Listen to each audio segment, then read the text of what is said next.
নমস্কার, আশা করি আপনারা সবাই ভালো আছেন। আমার এই ভিডিও যেখান থেকে দেখছেন সবাইকে নমস্কার জানাচ্ছি। শুরু করছি কুম্ভ রাশি নিয়ে একটি আলোচনা। এদের জীবন কেমন হয়, এদের চরিত্র কেমন হয়। এবার কুম্ভ রাশি হলো স্থির বায়ু রাশি। এটা শনির মূলত্রিকোণ অর্থাৎ আনন্দস্থান এবং কালপুরুষের অঙ্গবিভাগ অনুযায়ী এটা হলো জঙ্গা বা হাঁটু বোঝায় এবং পশ্চিম দিকের অধিপতি। এবারে কুম্ভ রাশি কী? কুম্ভ রাশি হলো কালপুরুষের অঙ্গবিভাগ অনুযায়ী 11 নম্বর ঘর। আমরা আগে আলোচনা করেছি মকর নিয়ে। মকরটা হলো 10th হাউস, কঠোর কর্মের জায়গা। আর কুম্ভ রাশিটা কি প্রাপ্তির স্থান, হাউস অফ অ্যাচিভমেন্ট। এবং এর জায়গাটা দেখুন স্থির বায়ু।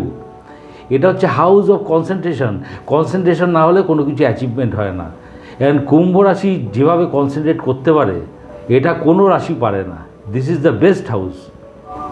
এবারে কুম্ভ রাশির প্রতীকটা দেখুন, একটি পুরুষ কাঁধের মধ্যে কলসি জাতীয় জিনিস, তার মধ্যে জল ভরা ওই অবস্থায় দাঁড়িয়ে রয়েছে। এটা কি মানে বোঝাচ্ছে? এটা বোঝাচ্ছে কুম্ভ রাশির ভাবটা হলো স্থির, নির্দিষ্ট দৃষ্টিভঙ্গি এবং সতর্কতা এবং নিজের কাজে তন্ময়তা, একাগ্রতা এবং বিশ্বাস এবং একনিষ্ঠ স্বভাব এই রাশির বৈশিষ্ট্য। একাগ্রতা, সতর্কতা এবং আত্মবিশ্বাস না থাকলে জলপূর্ণ ঘোড়া নিয়ে চলা একদম অসম্ভব। কুম্ভ রাশির যেটা স্পেশাল বৈশিষ্ট্য সেটা হলো সংরক্ষণশীলতা, কনজারভেটিজম যাকে আমরা বলি, এবং নিজের মত এবং পথ ধরে চলা। এবং কুম্ভ রাশির অসাধারণ গুণ আছে। এর একটা গ্যাদারিং বা কোনো একটা ধরুন অনেকের মধ্যে আছে, তার মধ্যেও নিজেকে না গার্ড দিয়ে ফেলতে পারে। এই যে কুম্ভ কলসি, ওটা একটা শিল্ডের মতো, একটা আবরণের মতো, ওই লোকের মধ্যেও নিজেকে না গার্ড করে ফেলতে পারে, মানে আছি অথচ নেই।